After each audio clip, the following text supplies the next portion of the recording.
le principal obstacle au bonheur, c'est nos propres pensées. C'est pas quelque chose d'extérieur à soi. Le bonheur pour moi, c'est la liberté. Pour moi, c'est très simple en fait, le bonheur. C'est juste être. Bienvenue sur le podcast C'est quoi le bonheur pour vous ? Je m'appelle Julien Perron, je suis le réalisateur du film C'est quoi le bonheur pour vous ? Pendant plus de 4 ans, je suis parti à travers le monde pour interviewer 1500 personnes autour de cette question fondamentale. À travers ce podcast, on parlera bien-être, développement personnel et médecine douce. Je vous souhaite un merveilleux voyage sur la route de la connaissance de soi.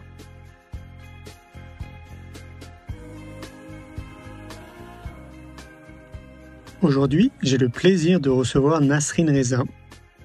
Nasrine passe les 16 premières années de sa vie à Zurich avant de s'établir en Valais, où elle ouvre son premier cabinet de thérapeute en 2004. Depuis plus de 10 ans, Nasrine Reza accompagne les personnes sur leur chemin de vie et de leur pleine santé. Je vous souhaite une belle écoute. Comment vas-tu ? Alors attends, il faut que je te redonne le micro. Voilà. Parfait. Merci Julien de nous accueillir tous pour ce moment de partage. Bonjour à toutes et à tous. J'espère que vous êtes confortablement installés dans ce moment présent. Là, c'est la seule chose que nous possédons pour l'instant. Donc, on va essayer de savourer ça au mieux, n'est-ce pas, Julien ? Tout à fait. Ouais, je suis ravie d'être là, en tout cas. Eh ben, écoute, moi aussi. Alors, je rappelle pour les personnes qui nous regardent et qui nous écoutent que nous, on s'est connus pour le film C'est quoi le bonheur pour vous ? J'étais venu en Suisse pour t'interviewer. Il y a d'ailleurs, l'interview était aussi en ligne sur YouTube. D'ailleurs, on tape C'est quoi le bonheur pour vous, Nasrine Reza, puis on tombe sur notre interview qu'on avait fait ensemble. Et puis, c'est vrai que j'avais bien aimé notre échange. J'avais bien aimé tout simplement qui tu es, en fait, ce que tu fais. Et puis après, le temps est passé, on a gardé contact. Et puis voilà, j'avais envie de vivre ce live aussi avec toi parce que je trouve que tu fais partie des personnes qui sont éclairantes, qui ont beaucoup de choses à dire et qui sont, à mon sens, pas assez encore connues. Tu vois, je trouve que il y a tellement de personnes qui sont connues dans leur biosphère, mais pas assez en gros du grand public. Tu vois, de personnes qui te connaissent pas du coup, que j'aime bien mettre un éclairage sur des personnes comme toi. Donc du coup, je vais te laisser te présenter, Nasrine, parce qu'il y a des gens forcément qui te connaissent pas. Donc je te laisse la parole. Merci Julien pour ce merveilleux mot d'introduction. J'étais ravie aussi, tu vois, la vie fait bien les choses parce que c'est vrai qu'on s'est rencontrés en 2016 pour pouvoir faire l'interview de ce merveilleux documentaire que tu nous as si généreusement partagé. Mais comme je te disais tout à l'heure, avant qu'on se mette en ligne, j'ai plein de retours positifs de gens qui me remercient, te remercient par mon biais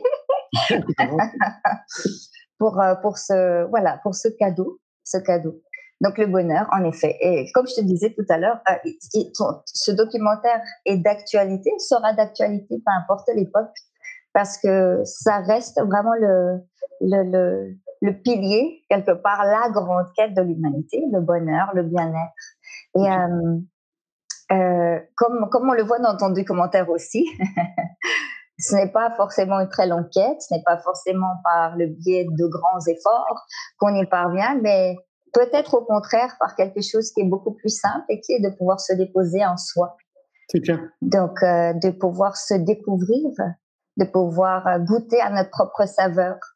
Et elle est là, mon invitation. Donc, ça fait 15 ans que j'ai l'honneur de partager avec des gens du monde entier à travers des retraites, des conférences, des séminaires pour pouvoir s'installer en soi, pour pouvoir goûter à ce que nous sommes au-delà de tout ce qui a été dit à notre sujet. Donc, on parle vraiment d'un processus de dépouillement fondamentalement. Les gens parfois pensent qu'il s'agit d'un développement personnel. Il s'agit plutôt d'un dépouillement impersonnel, je ne sais pas comment il faut dire, mais voilà, on observe les couches, on n'a pas besoin de les enlever, ça se fait sans effort, mais on observe les couches, on observe les systèmes de pensée, de croyances, d'émotions qu'on rejette parce qu'on nous a dit qu'elles n'étaient pas bonnes. On se rend surtout compte à quel point, à un moment donné, peut-être dans nos vies, je pense que tout le monde pourra se reconnaître à travers ce qui est dit là. Il arrive dans la vie de chacun, à un moment donné, de se sentir étouffé, pas à sa place. Donc, on se retrouve dans cette quête du bonheur. dans cette quête du bien-être, de qui nous sommes, au-delà de tout ce qu'on a pu imaginer à notre sujet. Donc, pour moi, c'est la plus belle chose qu'on puisse faire. Je ne veux pas renier d'autres aspects extérieurs, mais je crois que le plus beau cadeau qu'on puisse se faire, c'est cette odyssée intérieure. D'où le nom du tarot d'ailleurs, qui invite vraiment à aller découvrir des potentiels insoupçonnés et qui sont uniques, propres à chaque entité vivante. J'aime pas dire personne parce que ça sous-entend ces sous-personnalités, toutes ces aspects, ces côtés psychologiques qui régissent notre vie, le conditionnement d'ailleurs aussi. Mais il s'agit vraiment là d'aller découvrir qui ou ce que nous sommes, au-delà des voiles d'illusions qu'on peut porter avec soi. Donc, mon invitation depuis 15 ans, c'est de pouvoir faire ce voyage qui se fait de manière très légère. Je n'aime pas être trop sérieuse, même dans des situations sérieuses comme celles que nous rencontrons aujourd'hui depuis le début de l'année. On n'a pas besoin d'évoquer de quoi il s'agit, tout le monde comprend. Mais ça ne veut pas dire, et elle est là aussi mon invitation, ça ne veut pas dire que parce qu'on fait face à une situation sérieuse qu'il faut devenir sérieux. Au contraire, je crois que c'est à ce moment-là qu'il est important de s'assouplir. Pourquoi ? Parce que l'assouplissement intérieur permet une extrême bonne relation avec les différentes parties nous composant. Grossièrement, le corps physique, le mental, le système émotionnel, sans ajouter d'autres aspects plus spirituels. Mais en entrant en contact avec ces aspects-là, on peut véritablement goûter à une légèreté qui nous est propre et qu'on retrouve. Je ne sais pas si peut-être tu ne te souviens pas, Julia, mais quand on s'est rencontrés il y a 4 ans, on avait parlé des enfants. Tu me parlais déjà de ton école de la vie et de la dynamique qui est propre à l'enfant, qui est dans cette légèreté, peu importe les circonstances. Et pour moi, c'est un peu la fragrance naturelle de l'être humain. Cette légèreté, ça ne veut pas dire qu'il faut avoir le sourire coché aux oreilles du matin au soir. Non, c'est une dynamique intérieure. C'est quelque chose qui fait que ça va avec le mouvement intérieur, avec les émotions qui se présentent à moi, avec les pensées qui se présentent à moi, avec les symptômes qui se présentent à moi. Et quand on arrive à ça, quand on arrive à goûter à cet état initial qui habite chaque être humain, toute la dynamique de vie change. Même face à une situation sérieuse, ça reste léger. Et dans cette légèreté, qui est synonyme de non-stress, d'absence de stress, je peux être lucide. Mon mental est lucide. Il voit les choses avec discernement. Il n'est pas influençable parce qu'on est très influençable quand on est sous stress. D'ailleurs, tout le monde a déjà rencontré le problème, je pense. Moi, la première, d'ailleurs, j'étais super nulle aux examens. Alors, super bonne élève, merveilleuse élève, vraiment, je dois dire à moi-même, je me félicite moi-même. Je ne pensais pas que je pouvais être une bonne élève parce que je détestais l'autorité. Donc, je ne sais pas comment j'ai fait pour avoir de bonnes notes. Mais quand il arrivait l'heure des examens, c'était la catastrophe. Okay. Parce qu'il y avait cet état de stress tout à coup qui était là, qui était genre, ah oui, il faut que je sais pas, que je prouve, je ne sais pas quoi, je ne sais pas qui. Ouais. Et du coup, on perd toutes nos capacités. On coupe la relation à notre fort intérieur. Et c'est là où tout bascule. Ouais, c'est clair. Mais ça, on nous l'a appris. On nous l'a pas appris. Enfin, je veux dire, on pourrait nous accompagner dès l'école, en fait, tu vois, le plus tôt possible, quoi, justement. C'est, pour moi, le postulat de base, il part de là, en fait. Il part de l'éducation. Parce que ce qui est chouette, c'est qu'en tant qu'être humain, jeune adulte, on peut se déconditionner tout ça. C'est accessible à tout le monde. Ouais. Pour certains, ça va être plus d'efforts. Et pour d'autres, ça peut être un peu plus rapide. Mais je me dis à chaque fois, si on accompagne les enfants le plus tôt possible, mais on leur fait un vrai cadeau, en fait. C'est vrai. C'est vrai. C'est précieux, c'est précieux. On leur offre le cadeau de rester dans leur dynamique. Parce que fondamentalement, qu'est-ce qu'on fait quand on observe je vais pas faire une généralité, je donne juste mon point de vue sur les êtres que j'ai pu accompagner d'un très jeune âge. Hein. Il y a des enfants de 2 ans, 3 ans, et les plus âgés, ils ont 93, 16 ans. mais ce que j'ai pu observer, c'est que fondamentalement, l'enfant naît avec cette sagesse intérieure, quelque part. Cette relation à soi qui est d'un amour inconditionnel. Et il est même faux de dire qu'il s'agit d'un amour parce que lui-même n'en a pas conscience, c'est juste naturel. C'est dans cette empathie envers lui-même. Il ne lutte pas ni contre un aspect physique qui serait en dissonance en comparaison avec un autre corps physique. Il ne lutte pas contre les pensées, dites positives ou négatives. Idem pour le système émotionnel. Donc, l'être humain, à la base, naît avec cette fragrance-là d'accueil. C'est ce que j'appelle le pouvoir de l'accueil, d'ailleurs. Puis, il commence à être formaté par le système éducatif, l'école, surtout la répression émotionnelle. C'est fou, hein. À l'heure actuelle, il y a eu beaucoup de changements sur ces 5 dernières années, quand même, je trouve, surtout depuis ces 5 dernières années. Quand j'entends les discours auprès des profs, etc., le système éducatif a changé par rapport au système émotionnel. Donc, on donne beaucoup plus d'espace maintenant à l'enfant d'être dans son émotion. On lui demande moins d'être dans le contrôle. Mais fondamentalement, c'est ça, on fait un espèce de détour, même si ça n'existe pas, il n'y a que des apprentissages.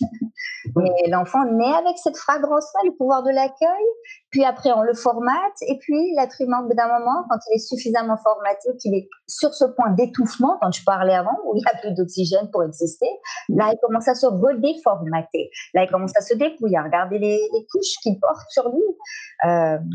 Et la vie est bien faite, Julien, parce que tôt ou tard, la vie nous met contre le mur, elle nous dit maintenant, il faut que tu t'observes. Donc, elle nous confine. Et c'est ce qui est excusez-moi le terme, mais je vais l'employer comme ça, merveilleux par rapport à la situation actuelle.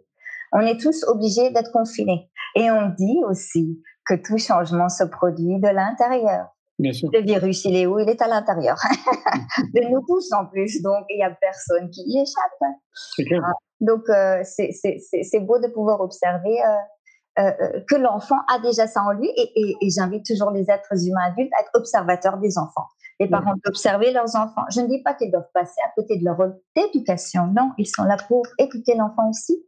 Mais de donner plus d'espace change tout, comme tu le dis. Si cela a été introduit dès le plus jeune âge, il y aurait beaucoup moins de blocage émotionnel, il y aurait beaucoup moins de maladies parce que c'est intimement lié. Là, je fais un postulat et sans grandes explications, mais il y a assez de recherches scientifiques qui le prouvent. Donc voilà, plus de liberté émotionnelle, plus de liberté d'être, tout simplement, va aussi réduire les coûts, très cher Julien, de la santé. Alors après, tu sais, j'entends déjà les gens qui nous écoutent et qui nous regardent, pour certains, qui vont nous dire « Ah oui, mais ça, c'est facile à dire. » Mais c'est pas facile à faire.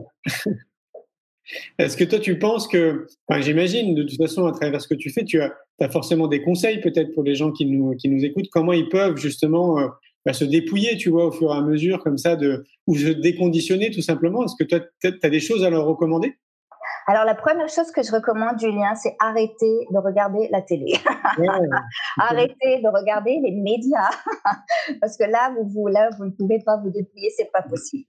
C'est tellement bien ficelé, ça génère tellement de peur envers laquelle nous luttons. Donc, le grand problème, c'est pas la peur, hein. La peur est une merveilleuse amie qui me permet d'aller puiser dans des ressources intérieures, physiques, mentales, émotionnelles, insoupçonnées. Le seul problème, c'est qu'on ne nous donne pas le droit ni d'avoir peur, ni d'être en colère, ni d'être triste, et même pas d'être en joie à la limite, parce que quand on est trop joyeux, ça se fait pas non plus, tu comprends? Donc c'est très problématique.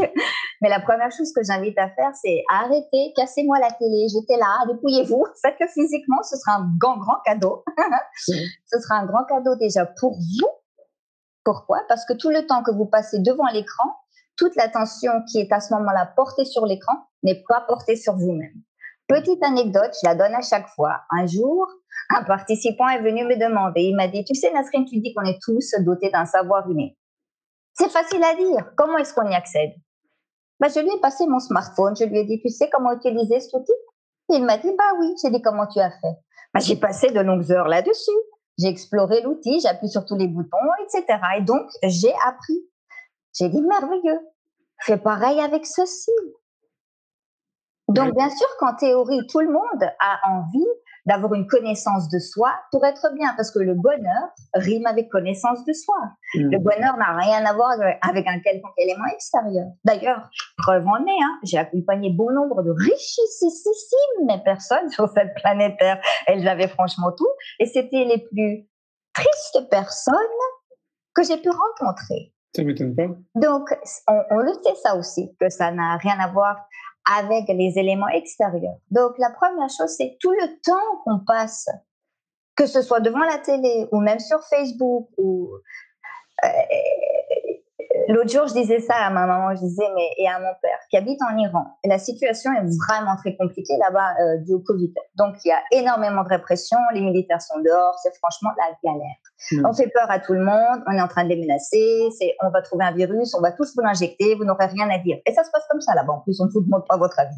Mais mon père, il flippait grave. Il flippait tellement qu'il me disait que quand je sors, on me dit de mettre un masque et des gants, j'aurais presque envie de me mettre une double couche de masque tellement j'ai peur. Et ce n'est pas du tout dans la nature de mon père d'être comme ça. Imagine à quel point les médias, parce qu'il est seul, confiné, ils sont de nouveau confinés, ils ne peuvent pas sortir. Et là-bas avec les militaires, tu n'as pas envie de sortir. Donc tu es tellement dans la répression que tu te retrouves confiné dans quelque chose. Et qu'est-ce que tu fais? Au lieu de passer du temps à te faire du bien, à nourrir à ce moment-là ton équipe terrestre, corps, mental, émotion, avec des bons aliments physiques, une bonne alimentation, mais des bons aliments pour le mental aussi, pour le système émotionnel, que tu fais quoi? Tu la gaves, c'est ce que je disais à mon père. J'ai dit, tu la gaves avec des infos qui sont là à dire aujourd'hui 300 millions de personnes, rien que dans ta ville, est morte à cause du virus. Donc, le premier cadeau que vous puissiez vous faire, même si mon discours est peut-être un peu radical, mais je crois qu'on n'a plus trop le temps, en fait, de parler. Je crois que là, on est à l'heure de l'action. C'est jetez-moi la télé par-dessus bord. Et juste, quand vous avez du temps pour vous, je ne suis pas en train de dire, ne regardez plus Facebook. Non, mais c'est pas ça, mais juste prenez-vous, faites-le consciemment. Demandez-vous si l'information que je suis en train de lire ici, la énième information sur la peur qu'il y a derrière ce virus et tout ce qui va se passer, et est-ce que ça me fait du bien? Alors, comment savoir si ça me fait du bien? C'est super simple à observer, Julien. Si tu observes la respiration du corps et son état physique, tu sauras si ça lui fait du bien ou pas. S'il se crispe, si en lisant le truc, ça fait... c'est qui te dit, le truc que tu me donnes à manger ici, c'est indigeste. L'information, elle ne me convient pas. Donc, voilà la toute première chose que j'invite à faire. Porter un maximum l'attention sur le corps physique. Observez-le un maximum. Vous allez voir que plus vous faites cela, plus vous allez développer cette intuition, cette relation qui, à mon humble avis, doit être consolidée, surtout dans cette situation actuelle où on est hautement influencé par les médias, par la peur, par tout ce qui pourrait nous arriver. Alors que pour l'instant, ne sommes-nous pas confortablement installés ici, en respirant sans effort, et que la vie se déploie sans que j'ai grand-chose à faire? Oui, c'est évident. C'est évident. Après, c'est vrai que dans nos sociétés, je veux pas me faire l'avocat du diable, mais dans nos sociétés actuelles, c'est ce que j'entends souvent. C'est que en fait, c'est pas évident pour beaucoup d'entre nous, tu vois, de prendre ce recul nécessaire justement et de prendre du temps pour soi parce que tout va très vite et tout est organisé en fait pour que ça aille très vite. Donc, pour on va dire les 70-80% de la population, de prendre ce temps-là en fait pour soi, ça leur paraît insurmontable. Oui. Pardon. Moi, je pense que c'est faisable. Après, la difficulté, c'est le premier pas en fait. C'est comment t'enclenches ce premier pas justement et que tu prends conscience que oui, ok, il est temps quand même que je commence à prendre soin de moi, quoi, en fait. Oui, Julien, c'est tout à fait ça, mais je pense humblement que ce premier pas se fait par une prise de conscience qui est très simple et qui s'appelle « Je ne suis pas éternel ».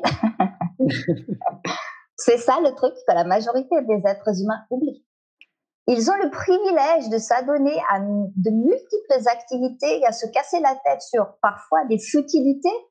C'est pas pour juger, mais quand l'être humain après se dit est-ce que cette chose-ci, est-ce qu'elle vaut vraiment la peine d'être observée à ce point-là? Est-ce que ça vaut vraiment la peine que je mette autant d'énergie dans cette chose-ci? Ils souvent me disent je mets beaucoup d'énergie dans des futilités. Oui, on le fait pourquoi? Parce qu'on se croit éternel. C'est ça le premier pas, c'est de se dire je vais pas être ici encore dans 200 ans, je vais peut-être partir dans 10 minutes. Alors sur les 10 minutes qui me restent, moi je dis toujours à tous mes participants, Julien, je dis toujours, imaginez-vous que ce soir, vous allez mourir. Imaginez-le. D'ailleurs, on ne sait pas. On s'endort tranquille, la majorité. S'endorme tranquille le soir, ferme les yeux, s'abandonne. Bien, merveilleux, c'est parfait, c'est ça la mort, c'est simple. Ça nous pend au nez, assez rapidement en plus. Mais en attendant, de ici à la mort, je peux utiliser ce temps à bon escient pour moi, pour me nourrir, pour me découvrir, parce que la vie est une extension de ce qui est ici. Sans ceci, la vie ne peut pas être explorée. C'est une extension. Si je découvre ce que c'est, et c'est bien au-delà de tout ce que je pourrais formuler ou imaginer tellement c'est beau, je ne peux que me prosterner une fois que j'ai découvert cela. Alors, le sens, l'ordre de mes priorités change. Et je me rends compte que bien évidemment, que ma journée va commencer par, je ne sais pas, peut-être remercier cette équipe terrestre, lui faire des bisous, moi j'en sais rien, de lui dire, hé, le cœur bat, ça vit, ça respire, ça se fait gratuitement, là, j'ai rien à faire pour que ça se donne, c'est humblement mis à ma disposition. Et une fois que j'ai conscience de cela, toute la dynamique change naturellement. J'ai pas besoin de me dire, il faut, tu sais, comme les gens qui disent, je prends note, je note dans mon agenda, il faut que je prenne 10 minutes pour moi dans ma... Mais j'ai envie de pleurer quand je vois ça. Mais les listes que nous faisons, très souvent, il n'y a pas de place pour nous dans la liste. Ben non, il faut faire tourner le monde, il faut faire tourner le business, il faut nourrir la machine économique que nous avons. Il faut tout ça. Et à la fin, qu'est-ce qui se passe quand j'accompagne les gens en fin de vie? Oh, combien de personnes j'ai eu qui me disaient, sur le lit de mort, à quelques minutes avant de partir, qui me disaient, j'ai investi toute mon énergie là-dedans. J'ai passé à côté de mes enfants, j'ai passé à côté de mes passions, j'ai surtout passé à côté de moi-même. Et maintenant, qu'est-ce que je fais? Ben maintenant, t'accueilles la mort. C'est cru, mais c'est comme ça. Ouais, Ben maintenant, tu accueilles la mort. Ah ouais, mais tu prêches à convaincu. Hein.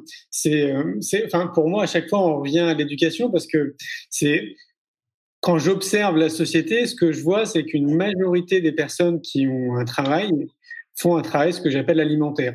Donc, c'est purement en fait pour gagner de l'argent, pour payer les factures, pour partir en vacances, pour éventuellement aller au restaurant, sortir et tout, etc. Et il y en a quand même très peu qui font un job où ils s'épanouissent, qui donnent du sens et dans lequel en fait ils sont super heureux, ils sont super contents de se lever le matin, juste parce qu'ils sentent qu'en fait ce qu'ils font, ça donne sens à la vie, à l'humanité, à eux-mêmes et tout, etc.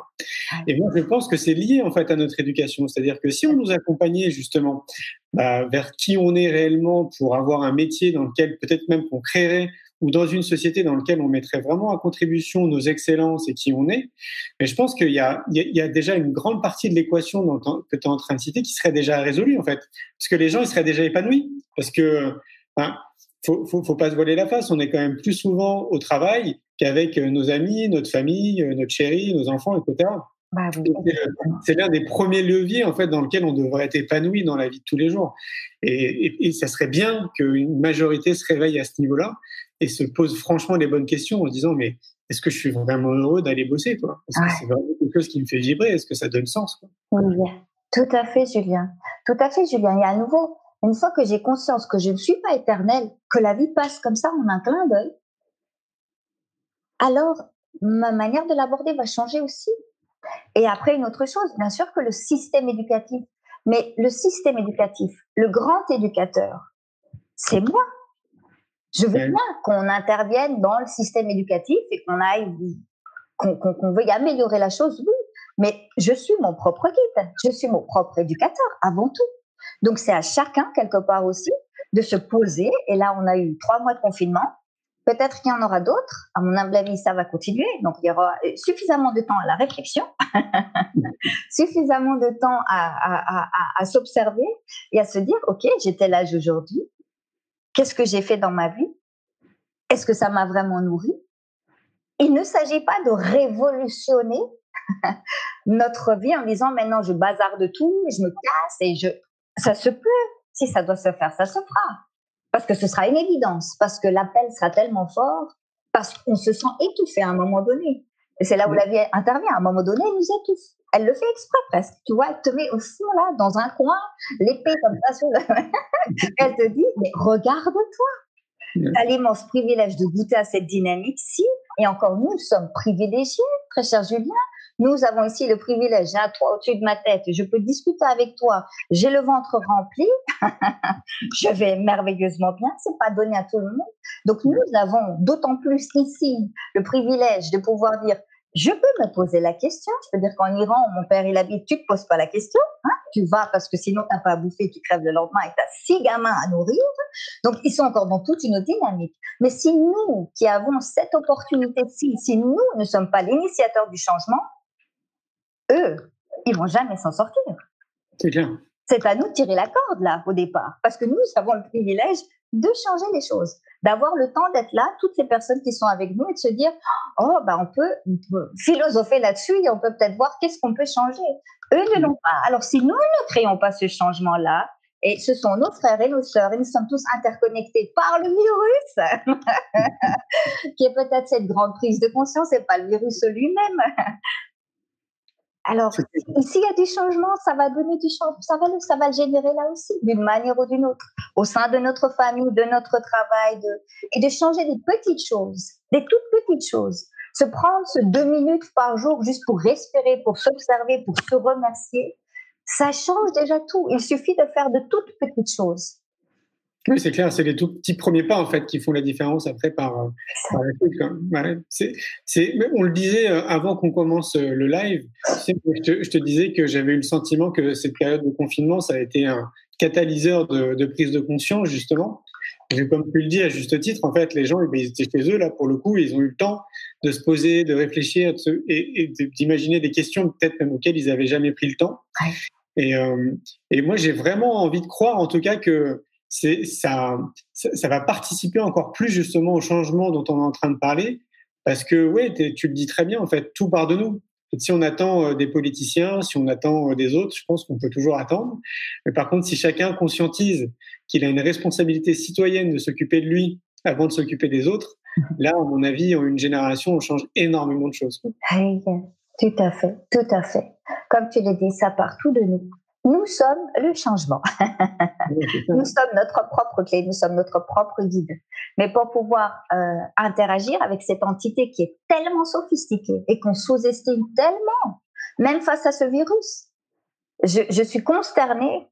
Et heureusement, aujourd'hui, Julien, il y a des amis médecins, éminents médecins, qui osent s'afficher sur le net et dire « Vous en faites toute une tartine.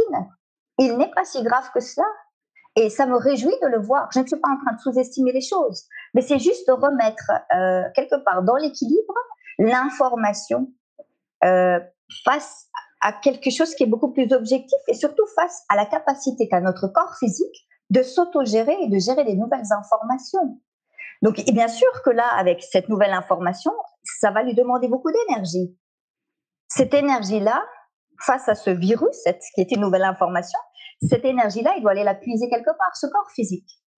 Mais qu'est-ce qui se passe? La plupart des gens se lèvent le matin, se sont stressés, se stressent. D'ailleurs, quand on leur demande pourquoi tu es stressé, ils ne savent pas vraiment te répondre. C'est comme un mécanisme. Là, il faut se stresser dans la vie.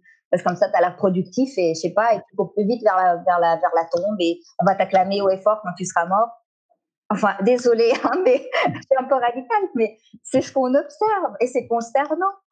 Donc, qu'est-ce qui se passe? Il y a cet état de stress qui affaiblit le corps. Alors que le corps est face à une entité nouvelle. Il a tellement de travail que ce serait maintenant le bon moment de le nourrir. Avec quoi? Avec de l'eau plate. C'est fait d'eau. Je comprends pas non plus pourquoi les éminents médecins, et mes amis médecins d'ailleurs aussi, n'évoquent pas trop cela. On parle tellement peu d'eau, Julien. Si tu donnes pas assez d'eau à cette entité-ci, elle stresse, elle s'oxyde. Donc, cette acidité, ça stresse la cellule quand elle ne reçoit pas à manger. C'est comme si on me privait d'air. Au bout d'un moment, ça commence à me stresser, tu vois. C'est clair. Donc, c'est là une petite parenthèse par rapport au masque. C'est hautement stressant pour le corps physique. Donc, il y a des chercheurs qui ont fait l'exercice, avec des gens qui devaient porter le masque, juste le simple fait de porter un masque, sans rien s'imaginer autre que juste porter un masque. Ça prive d'oxygène, ça génère après bien sûr des pensées qui vont avec le port du masque, l'agression, se faire agresser de l'extérieur, toutes ces peurs qu'on combat parce qu'on n'a pas le droit d'avoir peur, ça génère un refoulement, ça génère une déshydratation, ça affaiblit le système immunitaire. Ouais. Donc, c'est un cercle vicieux. Donc, j'invite humblement quoi? À jeter la télé, à boire de l'eau, pas de se noyer dans l'eau, mais d'en avoir à portée de main. Mon corps physique sait qu'il a une bouteille d'eau ici. Quand il a besoin, il va boire. Et je bois en conscience, en étant relaxée. Si je suis crispée, l'eau, elle rentre pas dans les cellules, donc ça vaut même pas la peine de boire de l'eau. Des gestes simples, des gestes tellement simples. Se prendre du temps pour soi, respirer dans la journée. On est là au travail, on travaille juste 2 secondes. Attends, peut-être je vais mourir dans 5 minutes, ce serait con que je me respire comme ça. respire. Ça va assez vite, comme ça. Donc, des petites choses simples. J'ai peut-être dévié, Julien, je ne sais plus où on a dit avant, excuse-moi. Mon mental est très bavard. Mais des petites choses simples comme ça vont faire que l'équilibre va se retrouver naturellement. Et on va arrêter de sous-estimer les capacités inouïes de ce corps physique, de ce mental. Une fois que le corps physique est bien hydraté, qu'il est dans son équilibre, le mental s'équilibre parce qu'il fait partie d'un tout, c'est une famille, là, corps, mental, émotion. Donc le mental va se mettre au diapason de la nouvelle configuration du corps physique. S'il est dans le stable, le mental va être beaucoup plus stable. Donc il va arrêter d'être comme ça influençable. Il va redévelopper ce que j'appelle le scepticisme, très important. Mais je trouve que ça va même encore plus loin, le fait de boire. Tu sais, il y a des études que tu dois connaître, c'est d'un japonais, c'est Miyamoto, je crois, qui a étudié l'eau en fait et l'impact de l'information de l'eau. Et si on va encore plus loin, si on extrapole, on peut faire même des parallèles avec la nature. En fait, quand on observe la nature, rien que notre planète, elle est constituée de 70% d'eau, voire 80%. Notre corps, c'est à peu près pareil. Enfin, il y a énormément de similitudes d'un point de vue nature et environnement avec notre corps humain. Et on sait d'ailleurs, donc là, pareil, il y a plein d'études qui ont démontré que l'eau est un des meilleurs véhicules en termes d'information. Donc, ça pointe du doigt quelque chose de très important, puisque tu parlais justement des informations qui sont anxiogènes. Et ben tout ça, en fait, c'est véhiculé à travers notre eau, en fait, qu'on a dans notre corps. Et donc, forcément, ça alimente ce côté stressant, anxiogène dans notre corps. En tout cas, ça en fait partie. Et je voulais juste faire une parenthèse par rapport à ça, parce que je me rappelle de l'époque, moi, où j'ai justement jeté ma télé, comme tu dis, et ça remonte à une 20aine d'années. Et ben franchement, j'ai vraiment eu le sentiment comme de jeter un boulet, en fait, derrière moi. Ouais. Et je pense que c'est une bonne chose, mais ça, c'est un grand débat, tu sais, l'idée de quitter la télé ou de l'acheter ou de la donner, parce qu'il y a une partie de la population qui pense que c'est se priver, en fait, de l'information. Alors que moi, je pense que l'information, en fait, elle vient à nous. Et puis, il y a une autre partie qui dit, oui, mais en fait, la télé, c'est un peu comme tout, tu peux l'utiliser de manière intelligente, tu sais, comme n'importe quel objet, quoi, au final. Et je suis plutôt d'accord aussi avec cette version, quoi. Ceci dit, enfin, voilà, si on est assez objectif, on voit quand même que globalement, toutes les informations qui sont véhiculées à la télé sont quand même pas forcément très, très intelligentes, sont plutôt anxiogènes et sont assez déprimantes, quoi. Une grande majorité, quoi. On peut pas dire que la grande majorité, ce soit plutôt positif et que ça nous tire vers le haut. En effet, Julien, en effet, c'est-à-dire que quand tu observes la majorité des informations véhiculées par le téléjournal, c'est très paradoxal comme mécanisme. Je trouve ça, j'appelle ça de l'autodestruction quelque part. C'est peut-être un peu radical comme terme, mais c'est qu'on nous sert sur un plateau doré la peur. Et puis l'invitation par derrière, c'est inconsciente aussi. On a grandi avec ça. C'est de comment annihiler cette peur. Et plus j'essaye de faire taire la peur, plus elle va s'accroître. C'est comme ça, même pour un symptôme physique. Je sais pas, peut-être ça t'est déjà arrivé, t'as mal quelque part, t'as mal à l'épaule, tu maudis l'épaule, ça fait 3 fois plus mal derrière. Parce que en la maudissant, je suis dans un état de lutte, ça va contracter le corps physique, les muscles, ça va déshydrater. La déshydratation génère davantage de douleur. Dès l'instant où il y a une douleur quelque part dans le corps physique, ça a été prouvé scientifiquement aussi, ça, c'est qu'il y a une déshydratation qui se fait. Je te l'expose de manière pas du tout scientifique, mais je ne sais pas de rentrer dans les détails.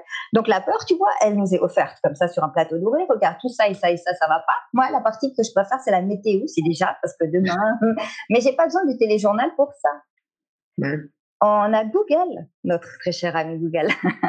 Si je vais quelque part ou que je dois avoir une information, je peux aller la chercher aujourd'hui. Je suis plus obligée de regarder 1 heure de téléjournal pour avoir ma petite information quand j'ai besoin. Après, bien sûr, je ne suis pas en train de dire qu'il faut jeter la télé. C'est juste que parfois, il faut passer par un sevrage strict pour pouvoir redevenir notre propre guide, notre propre éducateur. C'est juste ça. Donc, ça dépendra de chaque personne. Chaque personne sait, si elle se pose la question, là maintenant, celle qui nous écoute, si elle se pose la question qui est est-ce que ça me fait du bien de regarder, je dis en général, si je fais une moyenne comme ça, depuis que je regarde le téléjournal, est-ce que ça m'embellit ma vie? Est-ce que ça me donne plus d'oxygène? Est-ce que je me sens plus connectée à moi-même? Est-ce que j'ai plus d'évidence? Est-ce que mon savoir inné jaillit plus facilement? Oui ou non? Enfin, tout le monde aura la réponse. Il n'y a pas besoin de faire une longue psychanalyse là-dessus. Après, c'est d'utiliser à bon escient les choses, c'est tout. Mais parfois, c'est difficile parce qu'on est addict. On est addict à la mauvaise info, on est addict à la peur, on est addict au fait de faire la guerre à la peur. On est comme devenus de grands guerriers qui ont leur kalachnikov à la main depuis le plus jeune âge et dès l'instant où il y a de la peur, c'est comme les enfants, quand ils sont en train de faire un examen, encore aujourd'hui, on ne va pas leur dire, tu sais, tu as le droit d'avoir peur. Là, tu fais ton examen, est-ce que la peur est là? Eh ben, tu vois, petit chou, la peur, elle est là parce qu'elle veut participer à ton examen. Elle a envie d'être avec toi. Alors, tu peux faire l'examen avec elle. Tu peux même lui expliquer des choses. Je suis sûre qu'elle n'est pas au courant de la moitié de ce que tu as appris aujourd'hui à l'école. Si tu as envie. Enfin, j'en sais rien, j'invente. Tu vois que c'est l'invitation de prendre par la main la peur. Or, non, on rejette. On est toujours dans le rejet. Donc, l'enfant devient une espèce de petit guerrier à un très jeune âge. Non, je n'ai pas peur. Non, je peux le faire. Tu n'as pas le droit d'avoir peur. En plus, tu es un garçon ou j'en sais rien. Donc, tu connais tous ces conditionnements. Mais ouais, c'est sûr. C'est vrai que c'est très questionnant. Et tu sais, donc moi je suis d'accord avec le fait de quitter la télé, de boire de l'eau, etc. Pour moi c'est une évidence. Ce que tu disais aussi, c'était donc ce premier pas, tu sais, de commencer à s'occuper de soi. Et quand j'entends ça, je me dis, on n'est pas tous, j'allais dire loger à la même enseigne, mais c'est pas le terme. C'est-à-dire qu'il y a des outils qui vont correspondre pour une personne, et puis pour une autre, ça va être autre chose. Je vais te donner mon exemple parce que c'est le plus pratique.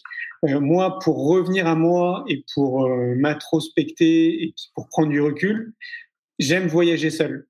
J'ai besoin de ça en fait dans l'année, de partir seul à un moment donné pour me retrouver avec moi-même, connecter avec les gens, avec la nature. J'ai besoin de ça. Mais pour une autre personne, par exemple, pour se reconnecter avec elle-même, ça peut être la méditation peut-être, ça peut être la peinture, ça peut être aller marcher. Tu vois, il y a quand même plein de façons en fait de s'approprier, de revenir à soi. Et je pense que c'est bon de le souligner. Oui, absolument. Comme chaque personne est unique au monde, elle aura sa façon de se reconnecter à elle. Mais de juste fermer les yeux plusieurs fois dans la journée, parce qu'on ne peut peut-être pas partir. En plus, avec la situation du Covid, tu vois, très cher Julien, je te souhaite que tu puisses encore voyager. Ça risque d'être compliqué. Donc, si on ne peut pas, imaginons voyager, de juste fermer les yeux plusieurs fois dans la journée, de mettre une main sur le ventre, en dessous du nombril, et juste observer une dizaine de respirations. Juste ça, tout le monde peut le faire. Sans partir en voyage, sans faire une méditation, on peut le faire. Peu importe, on est là en train de cuisiner, on se prend juste 2 secondes, on ferme les yeux, on inspire la vie. Et on se laisse porter par la vie. Juste quelques respirations. 2-3 fois dans la journée. Quelqu'un va me dire, oui, mais je risque d'oublier. Tu notes. Tu prends un stylo, tu mets R ici, R, tu vois, R, respire. Tu notes sur les 2 poignets parce que tu utilises tout le temps tes mains. Et si tu n'as pas de main, tu notes sur une autre partie du corps, c'est bien égal. Tu mets des post-it sur l'écran, partout s'il le faut. Respire, juste respire. Respire veut dire aussi reconnecte-toi à toi-même. Quand tu es là et que tu fermes les yeux et que tu respires, tu te mets en connexion avec toi-même. Ça se fait comme ça. J'ai pas besoin d'aller visualiser mon chakra, je sais pas lequel, et une lumière de je sais pas d'où elle vient pour traverser je sais pas quel vortex. C'est beaucoup trop ça. C'est beaucoup plus simple, tu vois. Juste respire. Donc, durant les 3 prochains jours, si ça résonne pour celles et ceux qui nous écoutent, notez cela et faites-le. C'est clair. Plus vous allez le faire, et puis ça va devenir une espèce d'habitude. Respirez. Parce que la majorité des êtres humains ne savent plus respirer. Ils respirent ici tout le temps, sont stressés tout le temps. Ils ont été coupés par leur souffle premier, là, leur connexion à eux-mêmes. Et quand la respiration est thoracique, mon attention automatiquement va se porter vers l'extérieur. Et je serai beaucoup plus appelée à aller regarder le téléjournal juste parce que ma respiration est thoracique. Quand elle est ventrale, quand c'est posé, j'aurai beaucoup moins l'élan d'aller lutter contre une douleur, une pensée dite négative ou une émotion dite négative. J'aurais beaucoup moins l'élan d'aller me nourrir d'informations qui ne sont pas favorables au bien-être de mon équipe terrestre. J'aurais beaucoup moins l'élan d'aller compenser ce que je vis intérieurement par une énième marche, une énième clope, un énième verre de je sais pas quoi, une énième suite vers je sais pas quelle galaxie ou méditation. Parce que par moment, la méditation est aussi un mode fuite. C'est aussi se couper de la réalité. Je dis pas que c'est le cas tout le temps, c'est juste d'observer. Plus on s'observe, plus on va se dire, ah bah tu vois là par exemple, je médite parce que je fuis. Ou par exemple là, je voyage parce qu'en fait je fuis. Je fuis une réalité intérieure qui veut être vue. Mais la vie est tellement généreuse de toute façon, je vais bien être d'accord. Si je vois pas ça aujourd'hui, demain elle me resserre 2 fois le même. Bah oui, c'est clair. Je tiens à préciser que, comme tu le dis, il n'est pas nécessaire, quand je voyage, il n'est pas nécessaire de partir à l'autre bout du monde. Tu vois, par exemple, là, cet été, je vais partir en vélo et je vais faire 1000 km en France. Oh, waouh, génial! Mais dis, quel beau projet, quel beau projet! D'ailleurs, c'est une forme de méditation, tu sais, je me suis aperçu.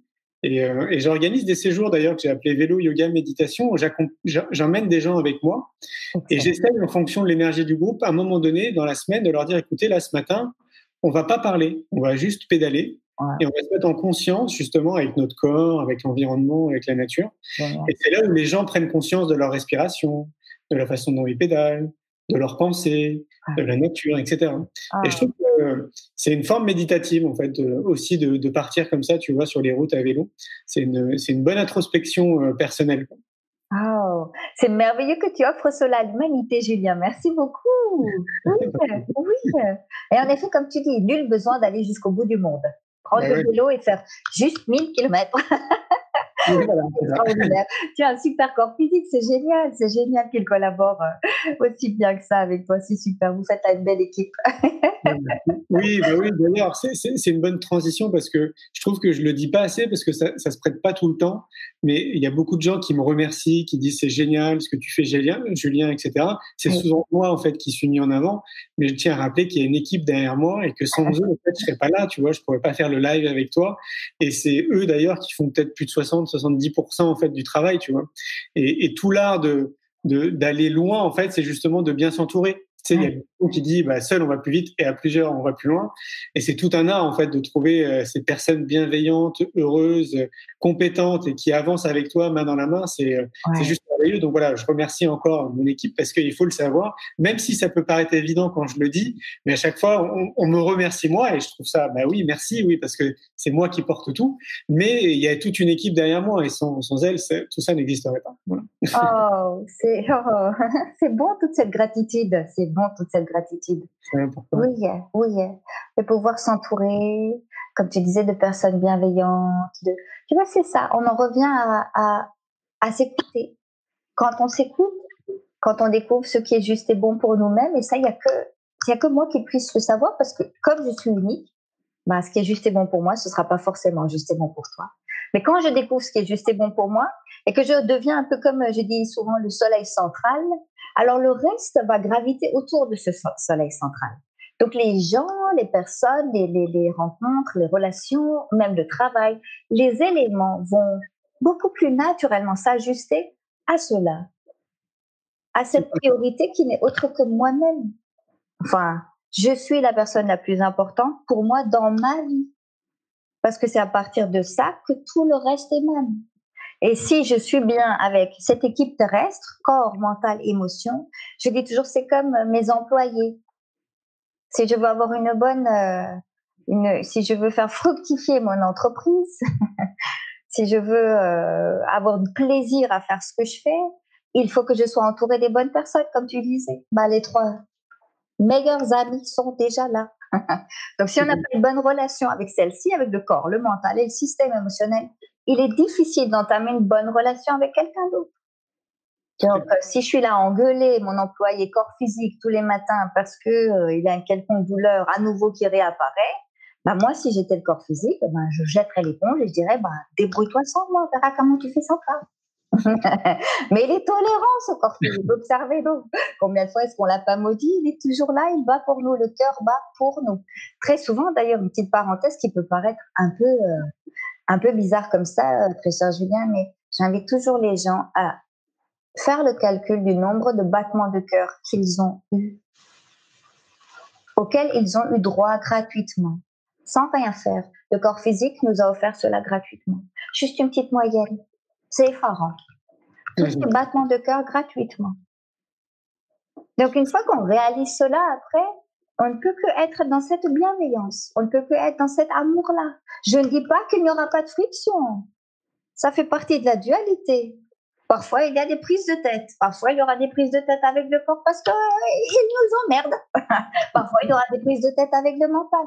Mais il y aura cet élan naturel de s'asseoir ensemble et d'avoir ce dialogue qui peut être fait en silence, juste en fermant les yeux, juste en observant comment ça inspire la vie et comment ça se laisse porter par la vie. Nul besoin de faire de grands dialogues et analyser, pas besoin de passer par de longues psychanalyses. C'est juste s'asseoir avec ce qui est, et regarder ce qui est et dire « Ok, c'est comme ça et ça a le droit d'exister ».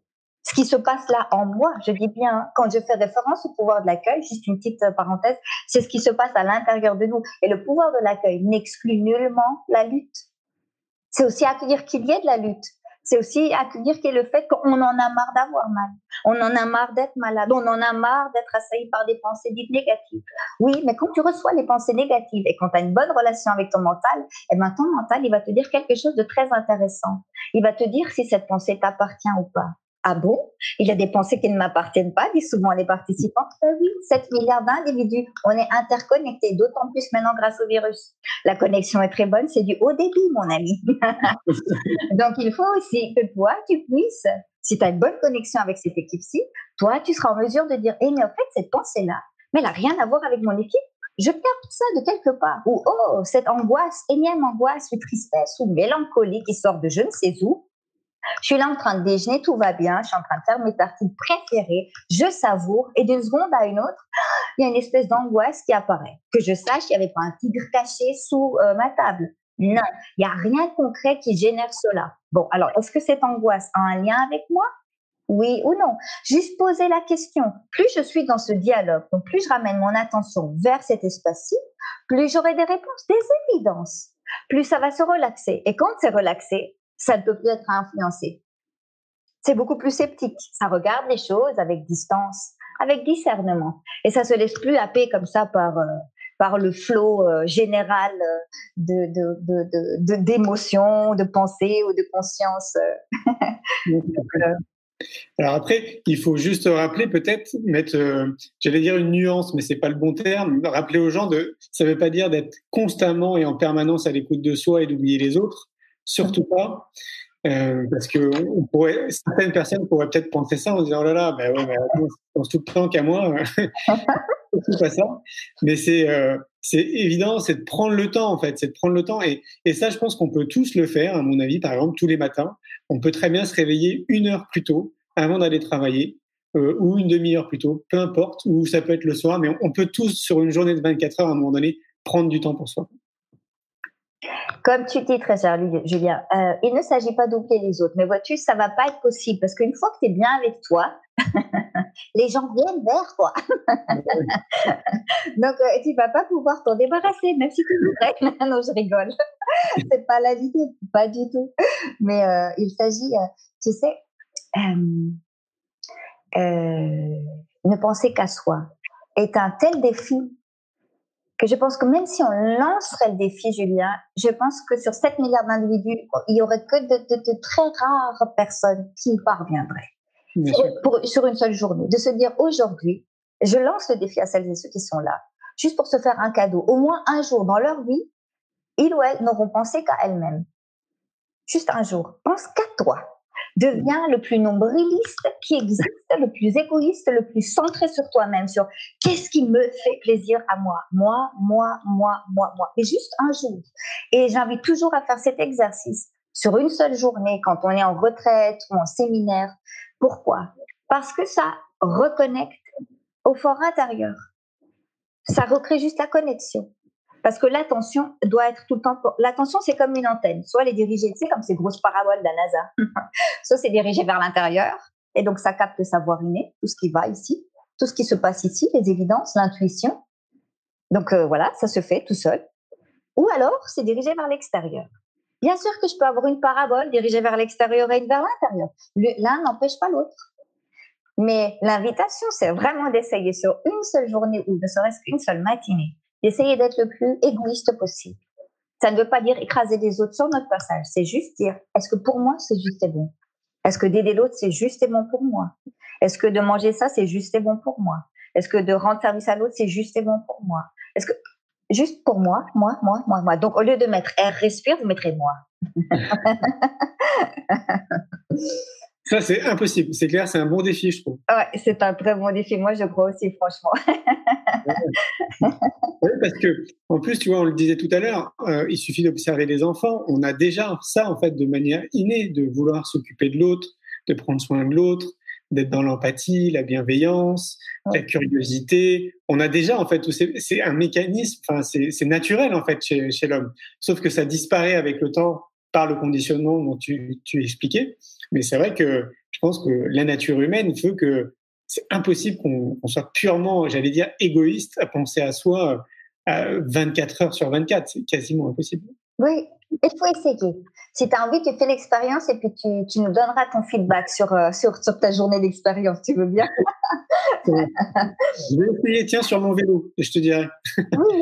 Oui. Et tu sais, je trouve que si plus de personnes feraient cette expérience, souvent les gens me disent, après avoir fait l'expérience, qu'elles se rendent compte à quel point elles étaient hypocrites.